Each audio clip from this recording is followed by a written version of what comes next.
Good, how you doing? Not too bad. Good. Easy, DJ. Easy. Sorry, come over here.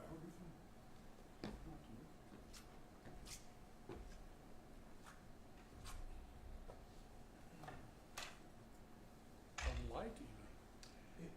Who brought the light? I did. Thank you, Paul. It's kind of dim in here.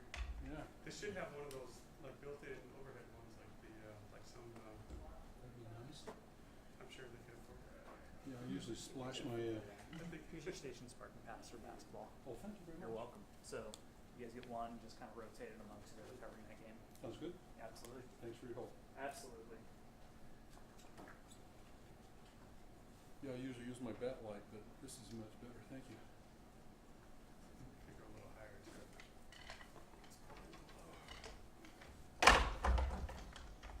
So, Paul, Mm-hmm. haven't seen you forever. It's been a while. Yeah. Haven't seen you in anything. Yeah, just like right in.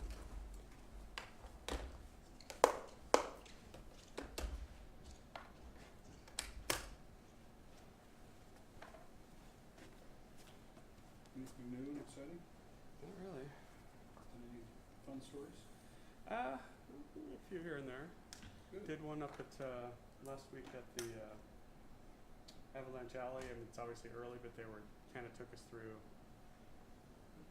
I didn't realize they had these things because I knew they used the little like sort of cannon Yeah. things that Right. they've had for a long time, but they've also got something called exploders, Oh, really? which are there's another longer name for them. It's something like avalanche control system something, Yeah. but they've only got two of them, but they put them in like they can go up higher than they can shoot those like shells, you know, higher on the slopes. Yeah. And they've got two, so they had to go up there with a helicopter and put in like these metal posts for them. And then there's a device, it's this big like pod shaped thing that's about 6 feet tall and 4 or 5 feet around. Yeah. And they take it up on a helicopter, but it's filled with nitrogen and hydrogen. And it basically, they can remote set off like these, it's like a pressure wave or something. It sets off a little explosion from the thing facing down at the snow and sets off a thing, Yeah. you know, just like those shells do. And they say part of it's to like loosen the snow and get stuff moving, but it's also to kind of test how loose the snow is, or test, what do they call the other term? Not elasticity, but basically how firm the snowpack is, or Right. you know how likely it is to slide and stuff like that. So Oh, cool. unfortunately, we didn't have any video of them setting one of those off. Obviously, there's no snow up there now, or not much snow, but it was kind of cool because they flew it in and they brought it in on a big flatbed truck, these big 2 pod things, and then a helicopter had to go in and hook onto them and then take them up and then set them on top of these posts, and it's designed to just like slide down on top of these posts and then lock in place. Right. And Is it permanent? they're permanent for the year. Okay. And they take them down because they have to refill the chemicals, you know, the hydrogen and nitrogen every year, I guess. But it's, I think, like, you know, they can do it all. Thank you. remotely.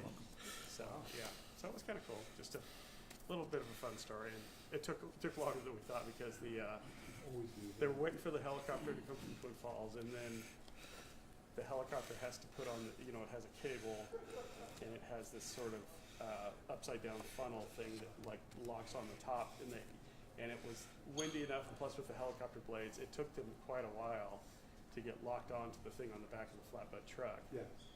And that took probably 20, 30 minutes because he tried like multiple times and finally got it. And we're like, yay! And so he took off with that one, and then we drove down to where we could see where they were putting it. Not credentials. And Yeah, that don't also worry about took him those. not as long, Just but it use took him your quite a while to football get it under forward. the post as well. Right. But it was interesting to see. So yeah. Yeah, that sounds like a good time. Yeah, I just like stories that are kind of visual like that and something different. Hey, have you done a white balance yet? I did actually here. Can I get one from you? Yeah. While you're there, But, I'd offer it, Yeah. if you've got it already. Football credential will be tomorrow. Yep. Thank you, got it? cool. Yep. Absolutely.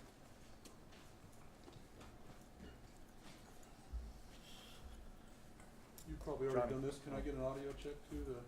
Yeah. I'm not sure. I did try. Just scoot his backpack over one chair. Sure. I got it, thank you.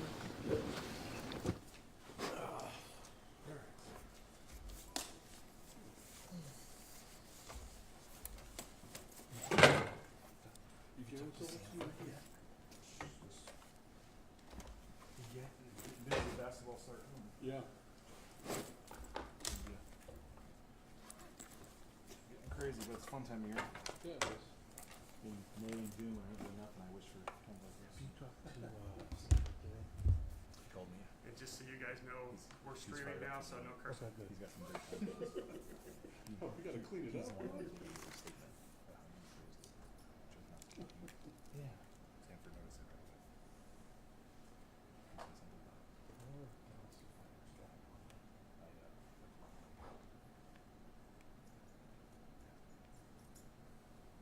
Trying to figure out.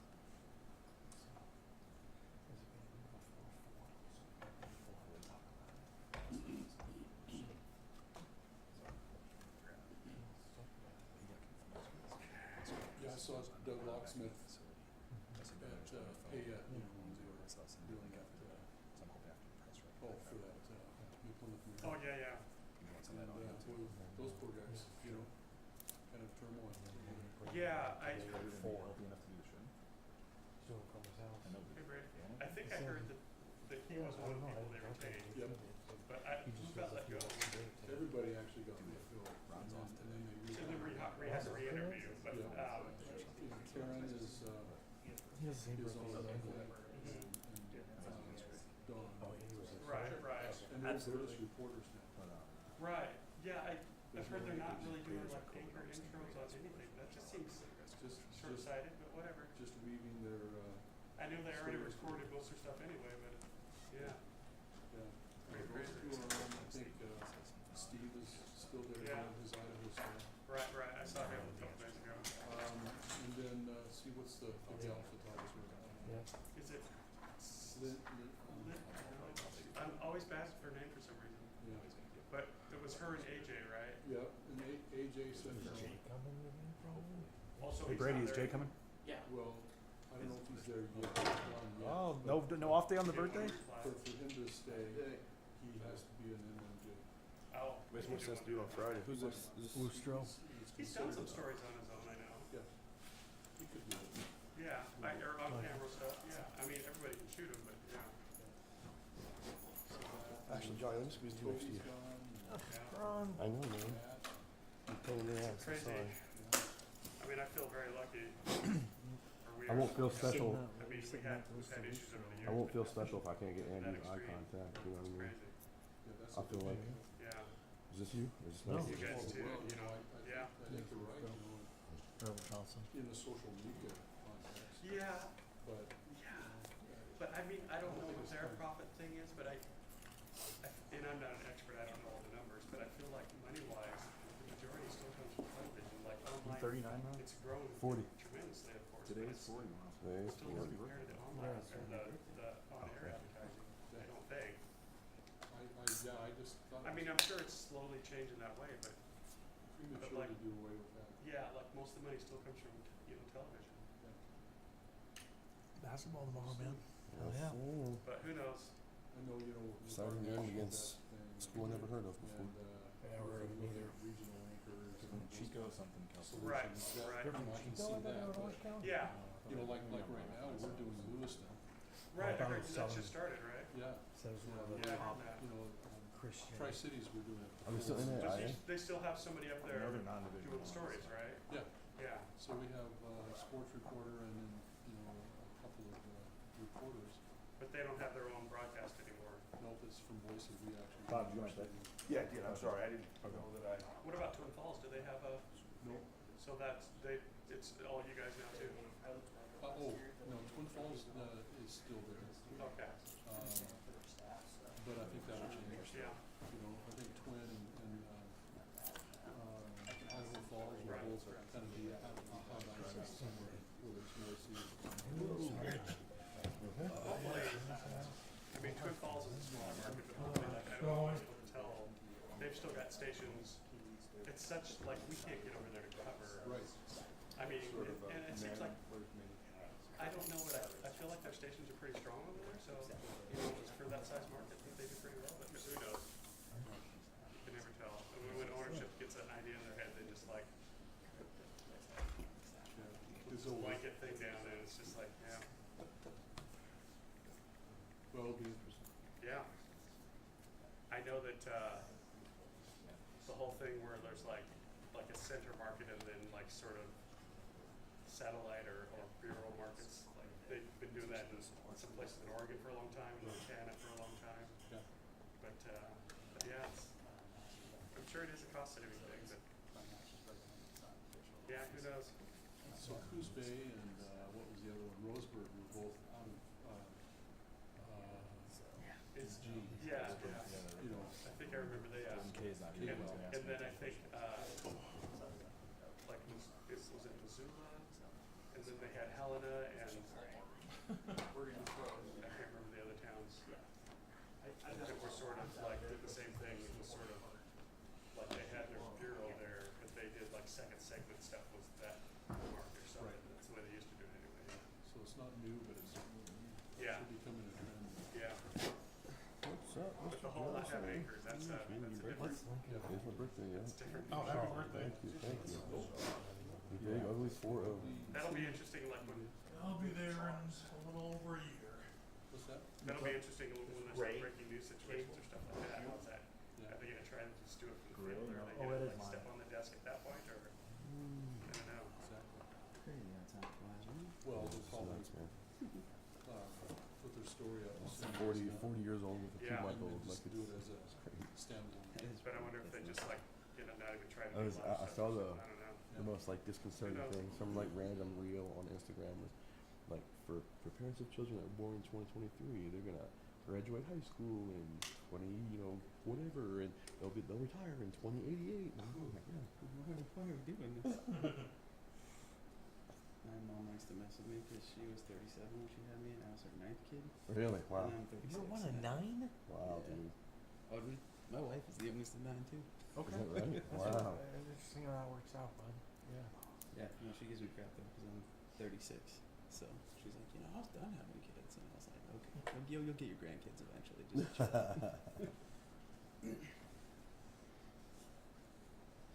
I'm gonna say if you all keep pace, then your kids will have 81 cousins. That's insane. Well, between my wife and I, we have 56 nieces and nephews. Jeez. Holy cow, 56. How do you keep track of them? That all? is insane. You probably don't. No, I feel like we're pretty good about it. Okay. Other than like a couple of them that live across the country. But You gotta like take out a loan every Christmas to get all those kids presents, man. I don't even bother with my siblings anymore, man. I go bankrupt. Holy cow. Usually just get stuff for whoever's Yeah. actually there on Christmas. Friend of mine growing up, he was one of 5 brothers, and they were in like a old school Catholic family. He married a girl who was also from the same like conservative Catholic family. They now have 16 kids. She had 1 child every year for 13 straight years. That's insane. Yeah. I'm surprised she's still alive. Yeah. Whatever makes you happy, right? Yeah, Running they added one up. of It was those like, monster you were pregnant families. for 81 months of your life. Insane. That's nuts. That's insane. My mother-in-law cheated though. She had 2 batches of 2 because my wife's a twin, and so is Oh, wow, 2 of her okay. siblings. But that's the nuts, man. You're like, I just have 1. I know. I'm good. That's- I'm good. I that's don't funny for know. now. Maybe we'll have a second Let me one. adjust to that, and we'll see. The crazy thing about that situation is that my friend, her husband was a traveling lineman, so he'd be gone for weeks at a time. She'd be home by herself taking care of 13, 14, 15 kids. Yeah, It's like, oh my god. that's an absurd amount of kids to take care of. Yeah, I think though, like some of them are probably old enough they're like helping take care of Yeah. you. Because I was gonna say Yeah. like At some point you get there where they can help. when I was a kid, like my oldest brother was my babysitter, so you got that going for you. That once upon a time, that was the mentality, right? Your family had a big farm. They couldn't afford to buy people. They had to have kids to run that farm. You know. So, what do you guys want to talk about today? Coach will be here in just a second. We'll go ahead and get going.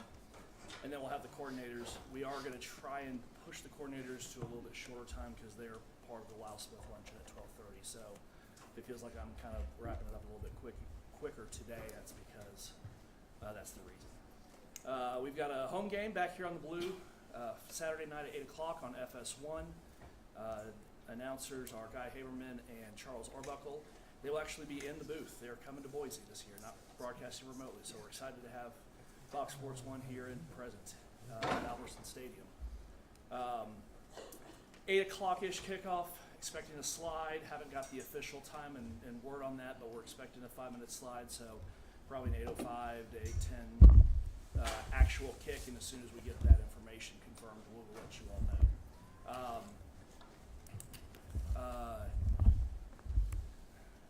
Gosh, there's something else I was going to tell you. At any rate, I'll get you that credential a little bit later today, so if you guys have any other questions, don't hesitate to reach out. With that, we'll turn it over to Coach.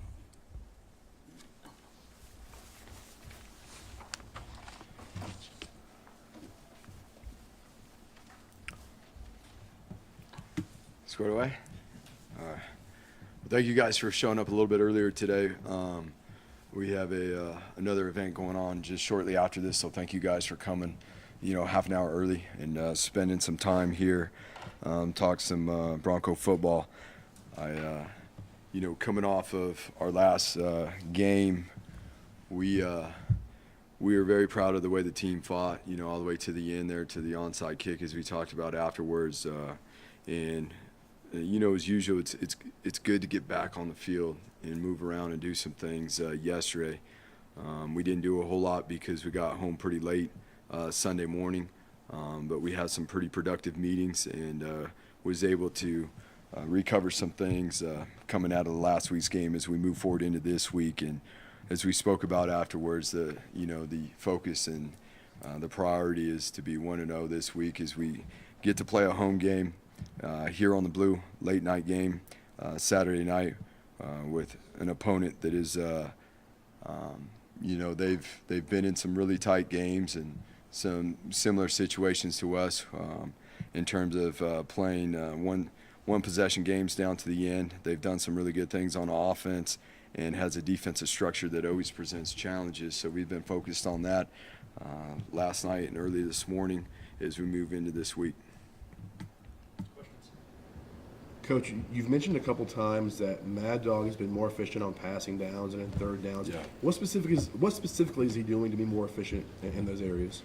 Well, there's a huge part of the drop back pass game where he has been more efficient, all the way through the course of the year, whether it's being able to identify the fronts and working with the protections and understanding what we're getting from particular defenses in terms of coverage structures and the progressions that go along with that.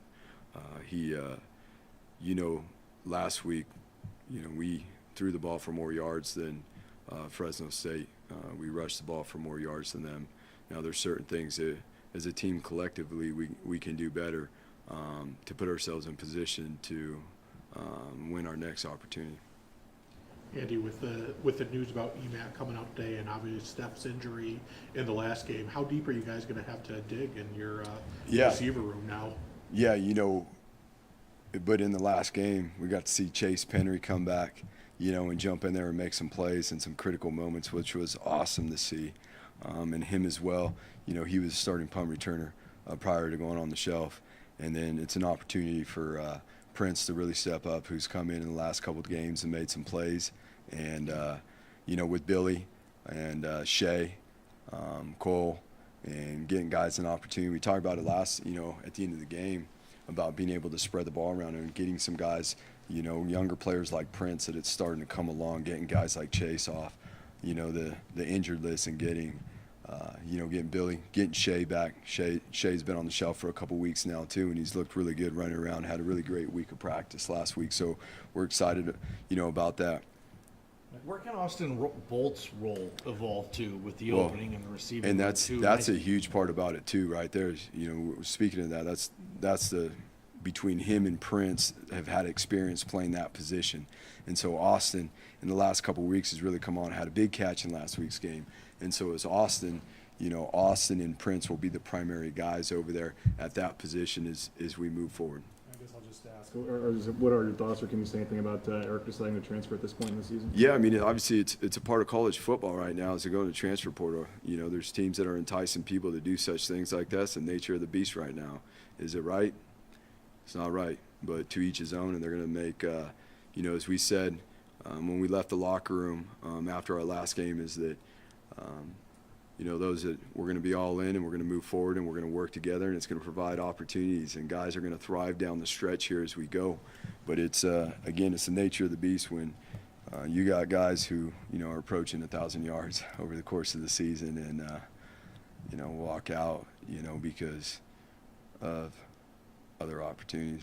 How do you keep that from happening with other players on the team? What does Boise State need to do in the NIL game to take? Yeah, there's no question. That's going to be as we go into this next season and into this next phase of recruiting. That is a huge part of college football now. You know, the NIL space is a huge part. We've done a great job recruiting. We've got some great young talent. We're going to continue to recruit great young talent. We have seen, again, we're in a one-possession game on the road against a team that has, you know, that has been very successful, and we're playing with a fair amount of young players and guys that are stepping up and playing. This young talent's going to continue to develop. They're great young men. And, you know, by the nature of it, you know, the NIL space, we're going to need to take, you know, the NIL space is going to need to take care of Boise State. And that's just the nature of what college football is. I think it is appropriate in the right, you know, framework that student athletes get to earn, you know, get to receive money and get to be a part of that space. I think that's pretty cool. And, you know, how Boise State football, you know, moves and is able to use that space as a lot of other people are in college football is going to be a big deal for our success, and not only being able to retain our players, which we're really excited about. There's a lot of people that are very interested in being a part of, you know, working those NIL deals with players. Going back to the quarterbacks for a second, Yeah. Going into this week's game, is Talon still your starter? Yeah, or so is we're that- working through that. I know we're in the middle of the morning talking about and looking at what the defensive structure that we're going to play this week presents, and it's a different one, right? We all know that this defense structure, when it comes from, so we haven't made any decisions to adjust. If we do decide to make, you know, that type of decision, obviously we're always going to work and work with our guys and our family here first, but at this point we haven't made any decision to adjust, even though I know Mad Dog played more in the game, but again, we are behind, you know, at times 2 scores and at one point 3 scores within that game. And so Mad Dog, as we spoke about, gives us the best opportunity through the pass game. And, you know, ultimately, again, with what we've been doing, our production on offense is dramatically increased. We heard, you know, that Maddox might be getting 25% of the snaps at practice or something along the lines of that. And I don't know if that's exactly accurate or not, but when he plays over 75% in the game, does practice need to more match, you know, the amount of playing time on Saturday? Yeah, and I think somebody asked that the other day, and he had brought it up to me that was probably going to get asked in here. I don't know where the confusion came in on that, but he definitely gets more than 25% of the snaps at practice. That doesn't even make sense. We're talking about, I don't know if that was in a particular situation, maybe at practice, that percentage came up, but that's not the percentage of which we obviously operate off of. Yeah, I wasn't here for when that question or what that was said, and that's a little bit where the confusion, but that's obviously not the case. Andy, this offense, you guys have featured a receiver more so than just about any other offense in the league. If you look at team percentage of targets for that position, is it crazy for you that that's not as important anymore as maybe it was? I mean, you're getting Eric McAlister had more targets on Saturday than any other receiver in the country. He's a big part of this. Yeah. And then all of a sudden he just doesn't want to be a part of it anymore. I mean, do you shake your head at all this sometimes, man? You know what? There's so much changing in this game that you understand the realities and some of the things that go on externally within the game. Unfortunately now, but as in anything, you control what you can control. You don't get caught up in the things that you don't. And you got to be able to adapt to the new space. And ultimately, what it comes down to is we've got a bunch of great young men that are willing and ready to work and move forward. And guess what? It's going to open up some opportunities for those young men that are going to thrive in this opportunity. But yeah, it does. And you know what? To be honest with you, in many instances, it's like, I get the nil space and all that, but how it's operated and how certain people do certain things behind the scenes, I don't know if that's right for college football. I know it's not right for college football. It's not right for these young men, and what we all came to college for is to grow and to develop, to persevere and work through certain situations. But again, we don't control all those things, so we're going to focus and lock in on the young men that are here and the young men that are going to thrive and grow forward. Yeah, the transfer portal doesn't open for like another month, so I mean nothing should have already been happening. What can be done? I guess to police stuff like that. That's obviously happening behind the scenes. Yeah, those are all things that those who are in control and have authority over that, they're going to have to figure that out. That's not something right now that we're going to give any more attention to. I'm sorry, it's not like I want to neglect your question or anything like that. But ultimately, we will not let anything take our attention away from what is a greater good, what is our priority this week, and the thing that we'll focus on, which is our next opponent. When you look at your running game, your running backs in particular, the performances you've got out of Ashton and George, how fortunate to have two, but unfortunately really haven't had a chance to use them together. Thoughts on what both of them have been able to accomplish, and maybe how disappointing it is that you haven't had them both on the same day? Yeah, to be able to have them both on the same day is going to be huge. Coming into the year, that's a big part of what we had built and put together in terms of packages and things we can go to on the call sheet.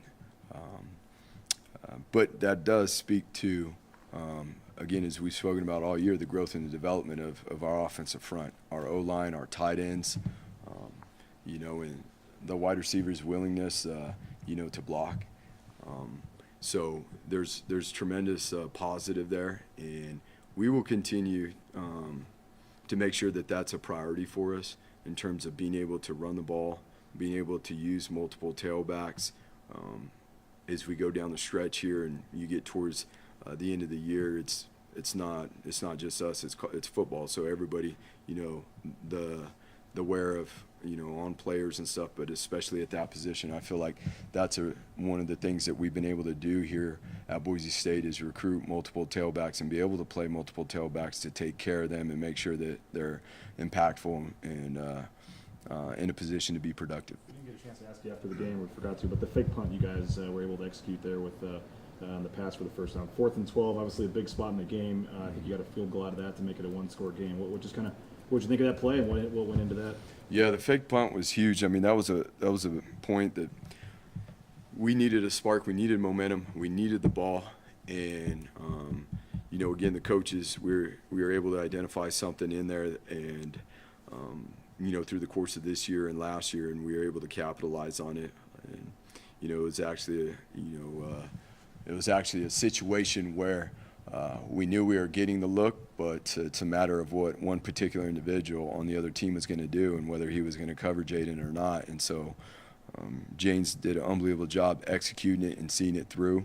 And it was a huge point in the game for us. It really, gave us some momentum there, and more importantly, gave us the ball back, and we were able, to go score some points at that point. You mentioned Austin earlier.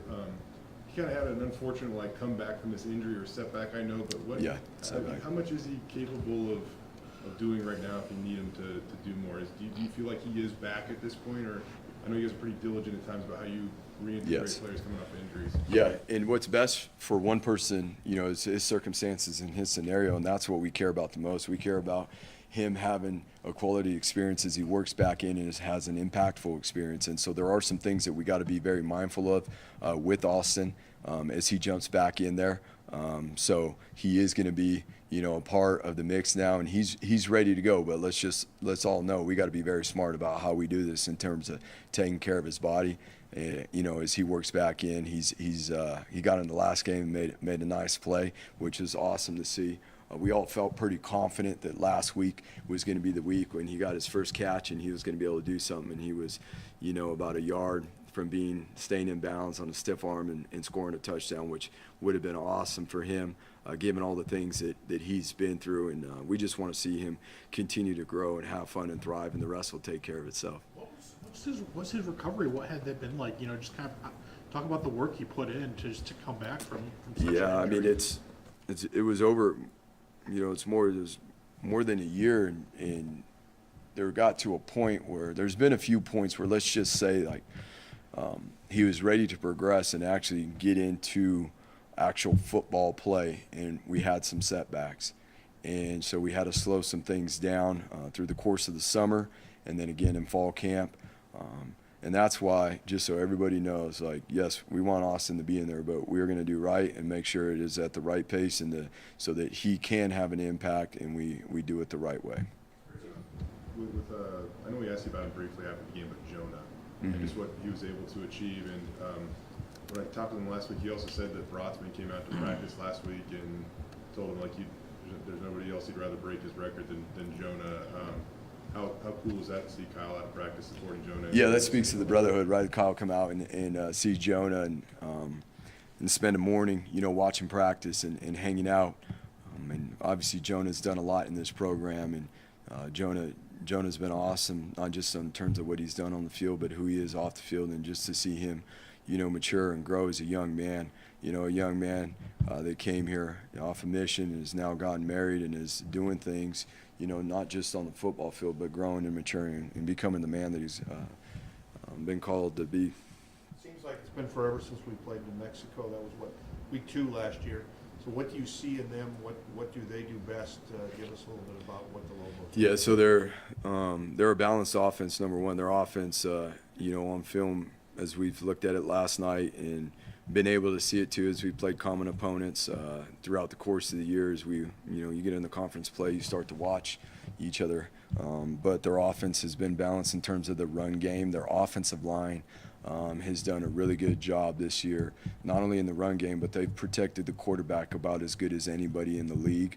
And, Dylan has done a good job stepping in and throwing the ball around, whether it be off the run game or draw back pass. And there's some wide receivers with length that can go that have been explosive against, everybody that they've played within the Mountain West. So we got a huge challenge there. Within our defense against their offense, and then their defense always creates, tactical issues in terms of front structures, coverage structures, and how they move bodies around, within location to the box. So we'll have, that'll take great detail and focus to make sure that we're identifying things properly. We asked you a couple of times here just about the message to the fans and stuff about the direction of the program. And, 4 and 5, I know nobody around here is wanting that to happen. I mean, just with 3 games left here and 2 home games and still a chance, obviously, to get to winning season, get to a bowl game. I mean, what I guess is your message at this point when you're speaking to boosters or fans or whoever? Yeah, I mean, the biggest thing for us is it's, things don't. The record is not where anybody wants it to be. I don't think there's any. There's no hiding that. We're not going to deflect that, but what we're not going to do is not appreciate, how this team is growing, in the difference in the margin between getting a mark in the dub column versus the loss column has been really slight for us this year. And as we grow forward and go down the stretch here in these last couple games, it is going to be all about that 1-2% by each individual and just growing and thriving and each individual being us as coaches too and all in, and that's what we spoke about. And, we got a group of guys who are eager to do that. We got a group of guys who have a desire to do that. Nobody wants to see the record where it is. That's the bottom line. But at the end of the day too, that margin isn't very big. We've been in all but one of those losses was a 1-possession game. So now for us to really continue to grow and learn from each one of those and apply it, and how are we going to be better? How are we going to continue to improve, certain areas within the team, starting with being able to have more impactful plays on special teams and limit the explosive plays that we've given up, being able to continue down the stretch here, there's an opportunity for us to improve our collectively our pass defense, and that's all 11 guys, that's all of us as coaches, that's all the guys that will be a part of the packages. It's an opportunity for us that, you know, if we take care of the balls in offense and we finish drives in the red zone, as we've shown, that will create the separation of each man between that 1-2% difference. And one of the biggest things that I'll say is, you know, we're going to be very excited to see, you know, how the older guys lead this, how the younger guys continue to develop and grow, and how we come together here to finish this season. Andy, I mean, what have you noticed from those leaders, the DJ Shrams, the Riley Smiths, the George Halanis, who've been through this? I mean, times are tough right now. We all know it. What have you noticed from them? Some of the best teams are player-led. Yeah, no question, and that's really what started to show up. You know, especially you mentioned George being back out there on the field. His impact on the field goes far beyond that. We've spoken about that, but those guys are the first guys to speak up. Those guys are the first guys to speak up in the locker room. And we've been talking a lot about what does a player-led team look like? What are we leading? You know, what are the things we leading? What are the things we're holding to a standard? And, you know, it is, you know, being a leader is not easy. Being a leader means that at times you're going to have to make the right choice, which is not the easy choice, which is not the choice that maybe is going to have people, you know, bottom line is sometimes being a leader, you're going to have to hold people to a standard. And what I love and what I've seen is that our leadership group is holding tight on that standard. And sometimes that's going to have people feeling a certain way, but here in this program, it is only to help people grow. And as we've seen these young men, not only our leadership group grow, we've seen our team grow in a lot of ways, and especially here in the last 3 weeks. As we go down the stretch here in November, it is going to be critical. It is not going to be anything more than, you know, each and every day we get to make a decision, you know, about being all in for the greater good versus the self. That's the human nature of it. And we got a team that's willing to be all in for the greater good. And that is led and that is fostered by our leadership group. And, you know, we learn a lot from those young men as well, you know, as us mentoring them. I feel like Alexander Tuber's been playing lately, and he's another big hit that he has a knack for being able to make those while, again, staying within the frameworks of the rules of the game today. No, Alex, Tubes did a good job last week now, and we had to move positions, you know, there in the middle of the game, and to be honest with you, a position he didn't practice. But, again, because he's a guy that's locked in, a guy that's dialed to the details of what's going on, he was able to move positions, and we were able to slide Zion in there, who given us our best opportunity with the personnel, you know, at that point when we had someone go down in the game. But Tubes has been playing well since he's come back from injury, and not only that, but just his leadership and his presence, the way he operates, the way he works, it's real confidence, and then it shows up. You know, you specifically spoke about, you know, his tackling ability and the physicality of which he plays with, because he's got real confidence, because he's earned it by the way he prepares, by the way he works at practice. And that's a huge part for the maturity of our team, too, to grow forward. You know, as an example, whether it's on the defense side of the ball or whether it's at the wide receiver position and new guys getting opportunities, it is going to be about the preparation before we get on the field, the real work on the field that will come to life. Because you can talk all you want, but at the end of the day, that hard work fosters what you need when the lights come on and it's time to compete. You were mentioning Prince is one of the guys who kind of, you know, Yeah. you expect to step up now. You know, just he's a guy, you know, I talked to his high school coach last week. You know, Yeah. kind of when he came over here right after the hurricane, he kind of just was like, I need to focus on football. You know, just how does he just kind of just focus on those stuff and not let the outside stuff affect him? Well, Prince is a young man that's been through a fair amount, you know, growing up in the Bahamas, and the circumstances of the climate and the weather they get down there and the things that they endure, you know, through hurricanes, and moving away from home and going, you know, moving to Florida and playing there and living there with a host family. in high school. Those are all things thrown at him as a young man that, you know what, in a lot of ways provides an experience for him to grow, to learn, but also throws him into it pretty quickly in terms of having to grow up. Prince is a young man that cares deeply. He's a young man that's talented, and he's a young man that we look to. I mean, the reality of it is he's been so much. These are the type of guys that you jump behind, that you take your shirt off your back for, because they've been through so much. And you know, every day as we move forward is just going to be about, as with any freshman, what does the process look like for me to be successful today at practice? And if I do it today at practice and I take advantage of my opportunities within the game plan, then certainly as I stack days up throughout the course of the week, it's going to happen on game day. And that's a guy that you want nothing more to help Prince learn. This is college football. This is his first year in college football. It's not high school football. There's a lot more that goes along with it. But he's a guy that has the willingness, the eagerness to learn those things and continue to grow into the man that he's capable of becoming. You guys are pretty thin at linebacker last week, Jared. To see DJ play all 70 snaps, Yeah. I mean, what he's gone through. Yeah, we had some come up, and we lost a couple linebackers. As one even fell ill down in the hotel on Friday and was not able to leave the hotel. So to be honest with you, for DJ and Drew to step up the way they did, I mean, those guys have been warriors.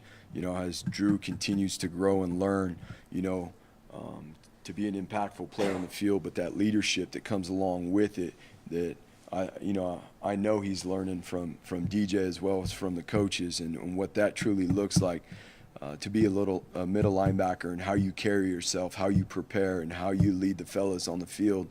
We're excited to see that again. Yeah, it's not ideal that those guys play the whole game, but you know, we're at the end of the season here, and sometimes circumstances call for it. All right, thank you. Thank you, guys. Thanks, Ian.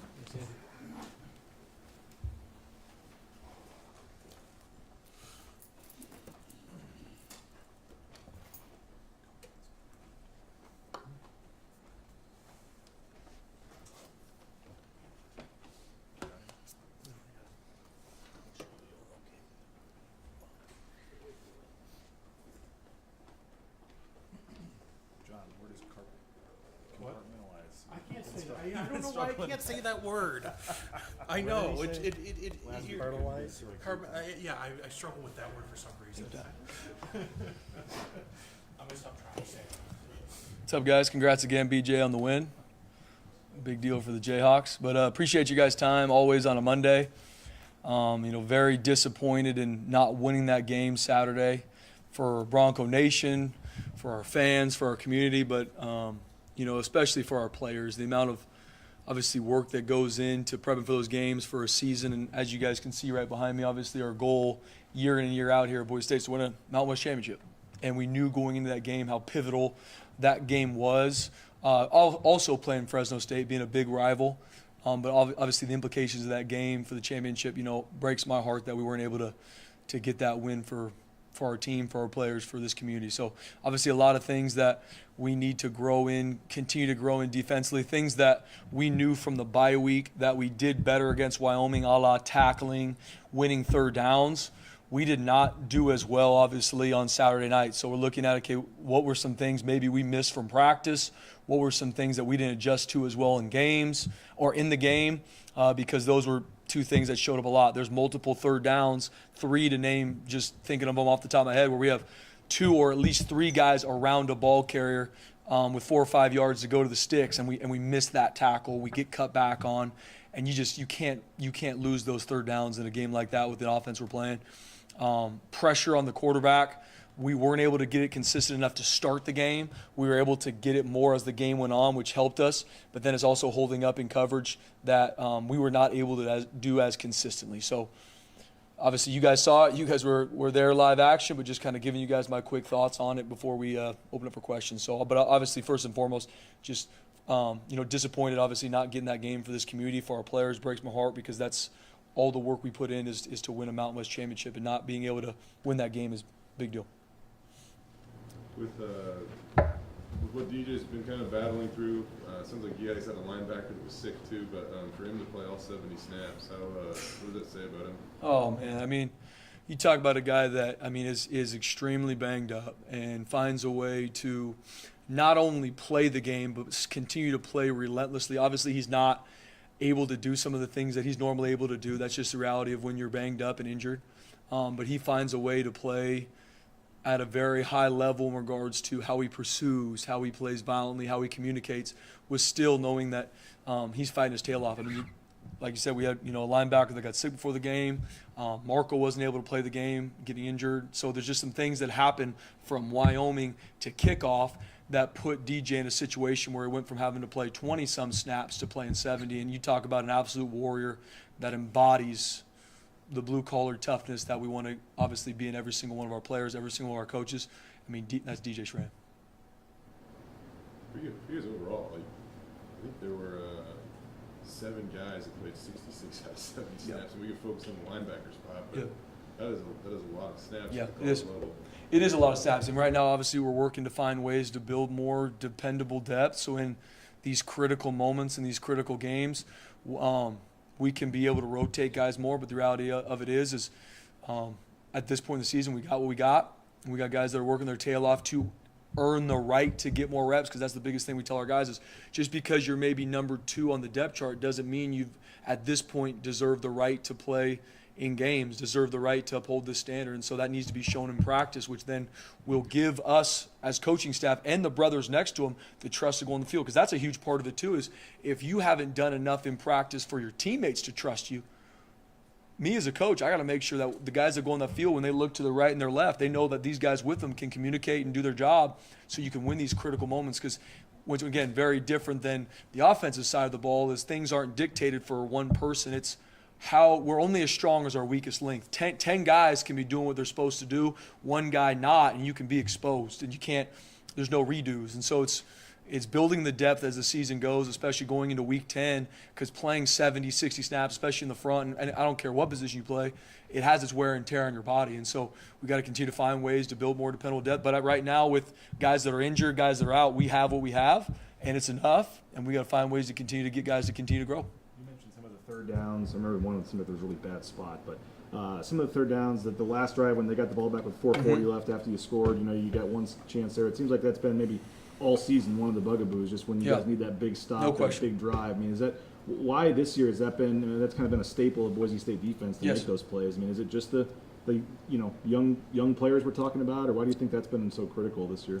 Yeah, I mean, to your point, we've been in that spot this season, BJ, and have not executed, be it a 2-minute drill or 4-minute drill essentially on Saturday, and just not executing in those critical moments. Obviously, once again, as defensive coordinator, it's putting them in spots in practice to get them ready for these moments.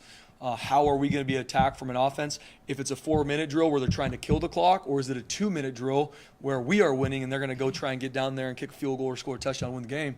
And so, especially in that last drive, what they showed us is what they had shown us throughout the game. And so I think it's twofold. Obviously, first and foremost, making sure they're in the right spots and understanding these situations to win them in critical moments. But then obviously as a group, just doing a better job as we grow, that the route concepts, what we're seeing, like that is how we're being attacked, guys. So we got to do a good job from the sideline to how we communicate to our guys. Like this is what we have to defend. So in the most critical moments, a 3rd and 8 where we need to get a stop to get the ball back, they're probably going to come back to similar plays that they've run during the game, and being able to win those moments and those critical downs. So there's a lot that goes into it, but we got to find ways to, and we're looking at holistic, we got to find ways to win those moments. We got to get the ball back to our offense. If it's a 2-minute drill, we got to get the stop to win the game. To your point, BJ, we hang our hat on that defensively, and in years prior, we've done a good job. We haven't done a good job this year at that. And once again, that's something that we're looking at to find better ways to do it. And so in these critical moments, we can make those plays, we can make those tackles, so we get off the field and get our offense a chance to go win the game. I'm going to ask you about Andrew Simpson's production a lot, but talking with him after the game, it seems like he's being forced to grow up pretty quickly and step into obviously a larger role when it comes to his leadership. What have you seen out of Andrew in those regards? Yeah, man, really proud of where Drew's growing, man. I mean, you talk about a young man that, like, and we've talked about him before, that has a really good skill set in regards to what we look for in linebackers, able to blitz, rush, savvy. But he's just in regards to what we've asked for him throughout the year. I mean, if you guys, watching the game, we put him in a lot of different spots on Saturday. And similar to DJ, he played every single snap of defense. From snap 1 to the end, there was not one snap him or DJ Schramm came off the field. And being able to play at a high level, to be on the attack, has been awesome to see. And not only just that, but watching DJ over the past couple of years, he's grown in not only how he preps, the things that he sees from film study that he feels like he can be able to exploit. He's grown in that. Obviously, still excited where he needs to grow. There's still a lot of parts of his game that I'm excited for him to step into that will even create more production for him. But very excited where he's grown, especially these past couple games. He's played his best football, which that's always what you're looking for, is where are we growing to? And Andrew's the kind of guy that, obviously, defensively, you want guys that want to make a play, right? They're not outside of what your job is, but, like, you want them to run to your side because you're like, Coach, I want to make that play. That's the type of football player he is. He wants to make a play, and he has the confidence that he can make it. And if he doesn't lose it. He just knows, like, well, you better figure that out because I'm coming for you again. And that's what we got to continue to breed with our team. And we have some guys that have that, and some guys are not there yet. And we need to build that maturity to where that's the razor's edge you got to live. You got to desire to make it within the scheme, within your job, but you've got to have that confidence from how you practiced, how you prep, to where you can make that play and you want to and need to. Coach, put the ball down, give us a call, let's go play this game, whoever we're playing, because I'm going to make a play. And building that with a young group. I mean, you look at it outside of DJ, the majority of everybody that played on Saturdays, underclassmen coming back. But at this point, like we've talked about before, it's week 9, week 10. I mean, they've gotten enough reps. Now it's being able to consistently make tackles, win third downs. Have to. What stands out about New Mexico? Extremely improved from last year. That's the first thing that I saw when I looked at them. Was I think them as an offensive staff, as a team, did a great job in the offseason, from transfer portal to a new offensive coordinator who brought his quarterback with him from UAB. Just a completely revitalized offense. Changed some schematic stuff they do. I mean, their offensive line is one of the best offensive lines we've seen all year in regards to pass protection, if you look at their grades, which is impressive, which last year that was not the case. Their quarterback can throw the ball a mile, and they do a good job with number 13, who's a young freshman who's got a really athletic skill set, that not only can he throw the ball, really athletic, they were able to go out and get some receivers that are long on the outside that can run. And so when I watched their film in the bye week a little bit, and then even now, very impressed with just how they're able to revamp their offense in the offseason. I mean, they're putting up 25, 30-some points on everybody they play. And that's impressive to see. And they do it consistently, and they do it in the run and the pass game. They got a really good play-action game, and they're able to protect their quarterback. The quarterback's back. They're able to hold on the ball and launch down the field, which is impressed they do. So they've got a good mix. They're about 50-50 in regards to run pass. They do a good job with it, but very impressed with how they've been able to revamp their offense in the offseason, and it shows. Spencer, when a player leaves in the middle of the season, it's been a couple of years in a row, and no one's happy about that. It's bad news all the way around. What have you noticed from Andy as the head coach and how he handles it and keeps the wagons circled when some turmoil happens? What's impressed you? Yeah, I think just in general, that's where college football is now, right? You talk about 5 years ago, and that might not be the exact years, but that just didn't really happen. And if it did, it was extremely out of the ordinary. Something probably went down, right? Where now it's become more and more what college football is. And obviously it's not something you want. You don't want any of your players leaving, especially middle of the season or in season. And so Andy, from a leadership standpoint, has done a great job, obviously handling those situations as they come, as their own situation, because every situation is different. Every player in their situation is different. But not only handling that situation in and of itself, he's done a great job just from our team keeping everybody aligned and keeping everybody moving in the same direction. Because at the end of the day, it's all about the next game. It's all about how we're growing and who's in with us. That's what we talked about to the defense even yesterday was, guys, at the end of the day, that's all you do in life too. Hey, we did not win the game. These are the things we needed to do better, and we didn't do them. Okay, so now how do we fix them? And at the end of the day, we talk about it. We're going to finish what we started here. We're going to finish it the right way. We're going to finish for our seniors. We got a big-time game on the blue coming up here this Saturday night. That's all that matters. And as things come up, someone leaves, things that start to pull away from that, the biggest point of emphasis is focused on what do we control and are we all going the right direction. And everybody's in with that. We've put in all the work to finish this the right way. And Andy's done a great job from the top down leading that. Just, hey, this is what we're focused on. If things come up or someone leaves or things that even other outside of that come up that might distract, keeping our guys focused on what can you control. We can control on playing New Mexico Saturday night. Along those lines, you mentioned earlier, no one's happy with the record, no one's happy with where you guys sit. How hungry is this defense to finish things out the right way? Yeah, extremely hungry. And at the end of the day, it's another opportunity. And that's what we told them. Yes, obviously winning Saturday night, putting ourselves in an opportunity to play in a championship game is why you come to Boise State. That is the standard here. We understand that as a coaching staff, as players, that's why they're here. But the reality of it is we got 3 regular season games left. We've got a home game on the blue. And like I was talking about earlier, is true competitors that have that real confidence.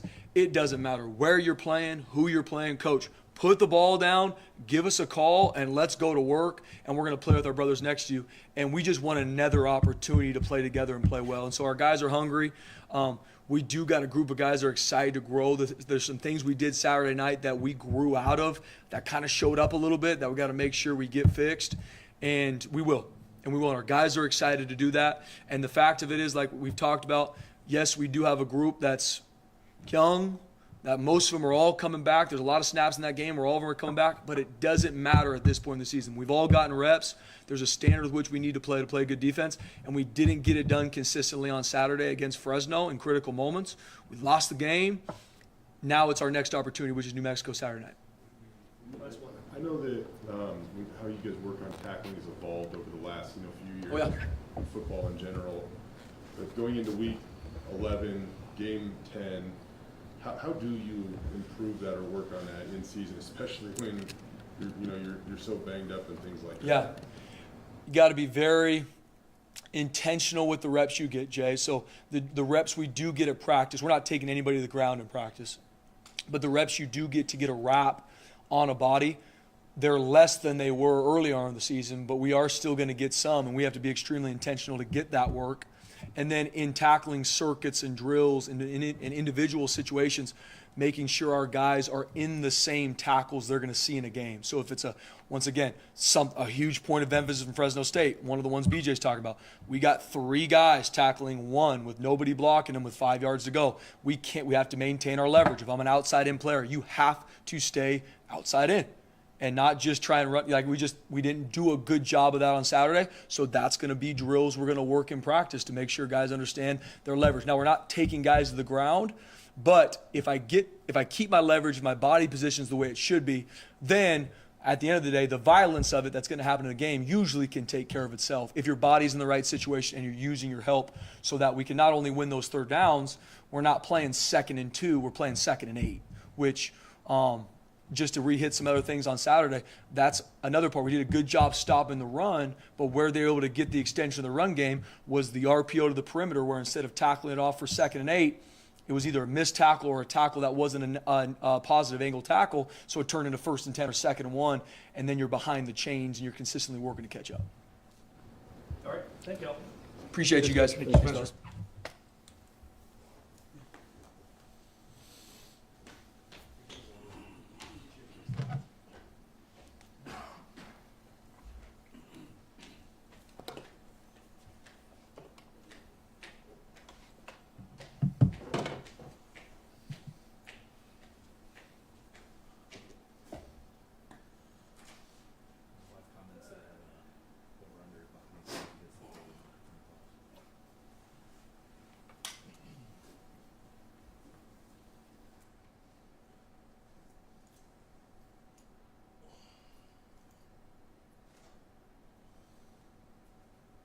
I'll get game notes out a little bit later today. I got changes to the depth chart with changes to the roster, so which is why I haven't sent them out yet.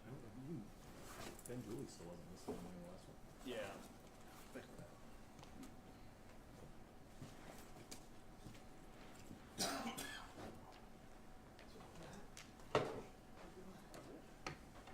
What's up, guys?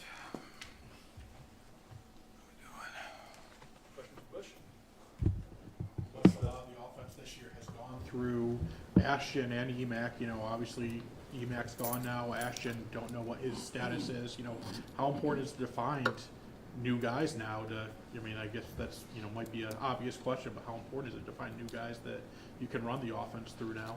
Yeah, it's critical. I think that's the one thing about this offense through the course of the year. There's been certainly some moving parts, even up front at the offensive line position, guys getting healthy, guys getting injured. And so, if there's one thing to that, probably had a little bit of experience over the last 6 to 8 weeks with it, and that's our jobs.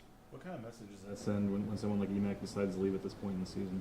Yeah, it's certainly tough, and I'll just address it. I think nobody was probably more proud of what Eric accomplished than me. He's come a long way, and from his development through high school and to what he's done. I think the timing is the toughest thing. For me, my heart hurts, and just that we're talking about a guy that's up for the Bolitnikoff. He's 120 yards away from a 1,000-yard season, and those kind of seasons don't come often. You can play football for a long, long time and not have that production. So I got a lot of love for him, but the timing on this one hurts. This is a resilient group. They've been through this, and by the nature of college football, I'm sure it'll happen more and more. Bush, you're giving EMAC more opportunities than just about any OC is giving any receiver in the country. Does it kind of make you shake your head a little bit that that's maybe not what it's about anymore? EMAC's 19 targets were number 1 in the nation Saturday. You guys are getting him the ball. Yeah, that is a tough one to swallow for sure. Again, I go back to the targets. I go back to the production. Again, it's those types of years, that don't come very often, and so that's what makes this one hard. And we obviously got to move on from that standpoint, but there's no doubt about it makes it hard. Andy has said a couple times that Madsen is more efficient in passing downs, more efficient on third downs than Talon. What specifically is Madsen doing to be more efficient in those areas? I just think he's got a great feel for the pocket. That's a strength of his. I think drop back pass is a strength of his in a lot of those situations. Certainly, as you guys know, whether you're in 2nd and 10 plus or you're in 3rd and 7 plus, there's not a huge element of surprise of what the offense is getting ready to do. And I think in some of those situations, when we've gotten to those situations in games, he's been able to go in there and not only make the throws needed, but make vertical runs, which I think he displayed in this last game. You mentioned those runs. He's not the biggest guy. We've seen him a couple of times put his shoulder down and make those runs. What does that say about him? I think it says a lot. I think not only the runs that he's making, but the quick decisions, if you will, to push up in the pocket. It seems a lot of times like he's one step ahead. The defense is still dropping while he's already taken off. And so, again, he's a great instinctual player. Certain things there in that last game obviously continue to show that, whether it's knowing when to get the ball to his check downs, when to push the ball down the field, and that's certainly a skill set of his that we rely on. There's been a lot made about how you guys are using the quarterbacks and when they're coming in and out. And what was kind of the starting Talon for one play and then making the switch right there? That's obviously something you went into the game knowing was going to happen. What was kind of the thought? Why not just start Madsen at that point?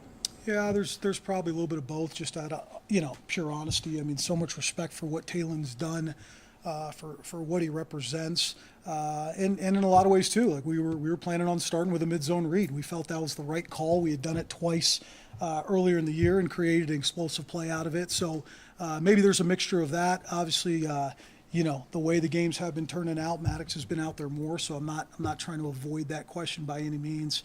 But there's so much respect for Talon as well that we really feel they're both going to be out there and they're both going to be in on the opening drive. I've seen Bolton practice. Looks like he's coming into his own. Nice play on Saturday. With the loss of McAlister, Bush, there's a lot of targets to go around. How eager are some of these receivers, and what's your plan to use a Prince or a Bolt? Like this receiver rotation, are we going to see it look a lot different now that there's no EMAC? Yeah, I think so, certainly.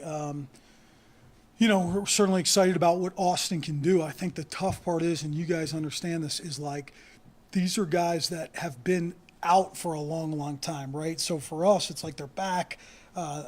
let's just throw him in there. Let's get him 65 reps a game. I mean, even for George, like I feel from game 1 to game 2, just getting his endurance back. So that's still on our mind with a guy like Austin. But I think there's going to be a lot of opportunities, as you know, for a large group of guys. You know, Prince, having gotten his feet wet to be ready to step up.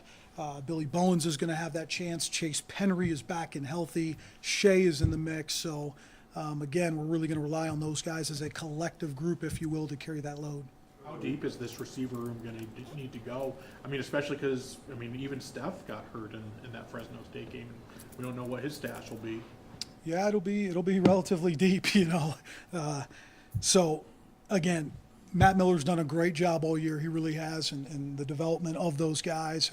And with that being said, it is a deep group. I just mentioned, you know, 6 guys there that we feel strong about can go out and make plays, and we'll fully look forward to them doing that. We saw Henry out there over the weekend.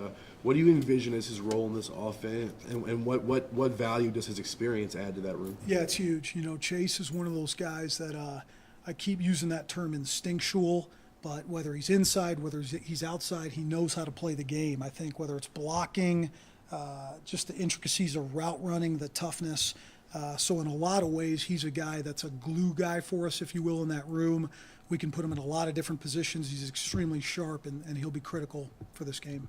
We talked a lot about his production. With the way you guys have ran the ball at times, you played against quite a few stacked boxes. He was the most targeted receiver in the country on throws over 20 yards. How much do you need that type of presence in order to continue to run the ball, I guess, the way that you have at that position? Yeah, it's a great question. I mean, I think we will need it. You guys know that. Anytime you become one-dimensional, it's not a good thing. But again, the reason he was probably the most targeted guy, and with the yardage he was targeted, was because of how tight things were. And again, you know, certainly a strength of Talen's has been throwing the deep ball. And so, again, a lot of this is, right, this is what we're here for, and our main job. You got 3-4 days to kind of put together who's going to be in there, what it's going to look like, and we're looking forward to that challenge. It's a dumb question, but you look at where you're at now with 3 games left. You know, you can play guys the 4 games and not have them redshirt or not have it count as a year. I mean, is there any value to getting a guy like C.J. Tiller some action down the stretch here? You know, CJ's done a tremendous job. He really has. I was just talking to him probably yesterday in my office of certainly it's been a long year, right? In the quarterback room, certainly there's been a lot of moving pieces, but his development's been awesome. We have a lot to play for too, though. You know, this is certainly an opportunity to play in one of the greatest settings in America on Saturday. We got postseason play on the line, and we're still going to make those decisions based off of what puts this team in the best position to win. I know you weren't here when he got hurt last year, but, you know, Austin, you know, sounds like he had some setbacks this summer and early this season.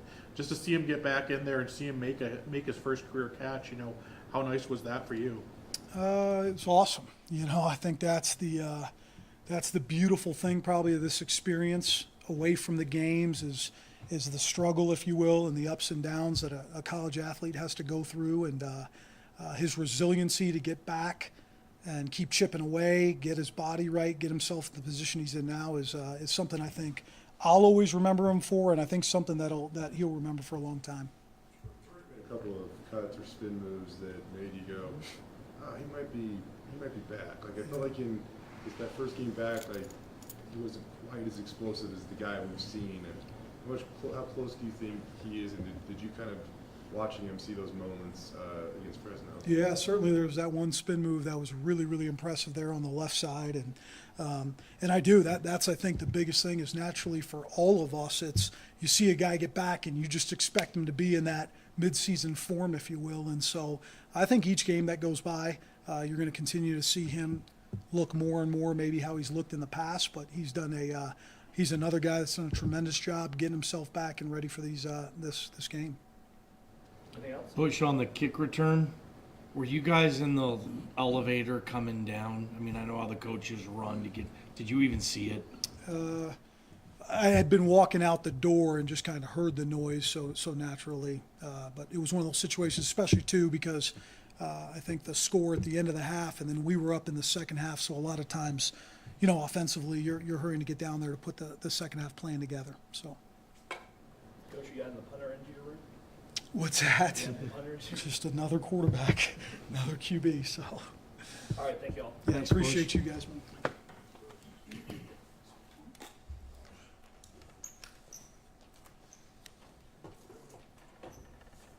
Hey, do you for basketball? Do you use the West Stadium parking pass? He gave me two. He gave me one for the stadium parking lot on the Lincoln Garage. But I guess he's got like the backup. I thought, because he did the same for me, I thought one was like for right or one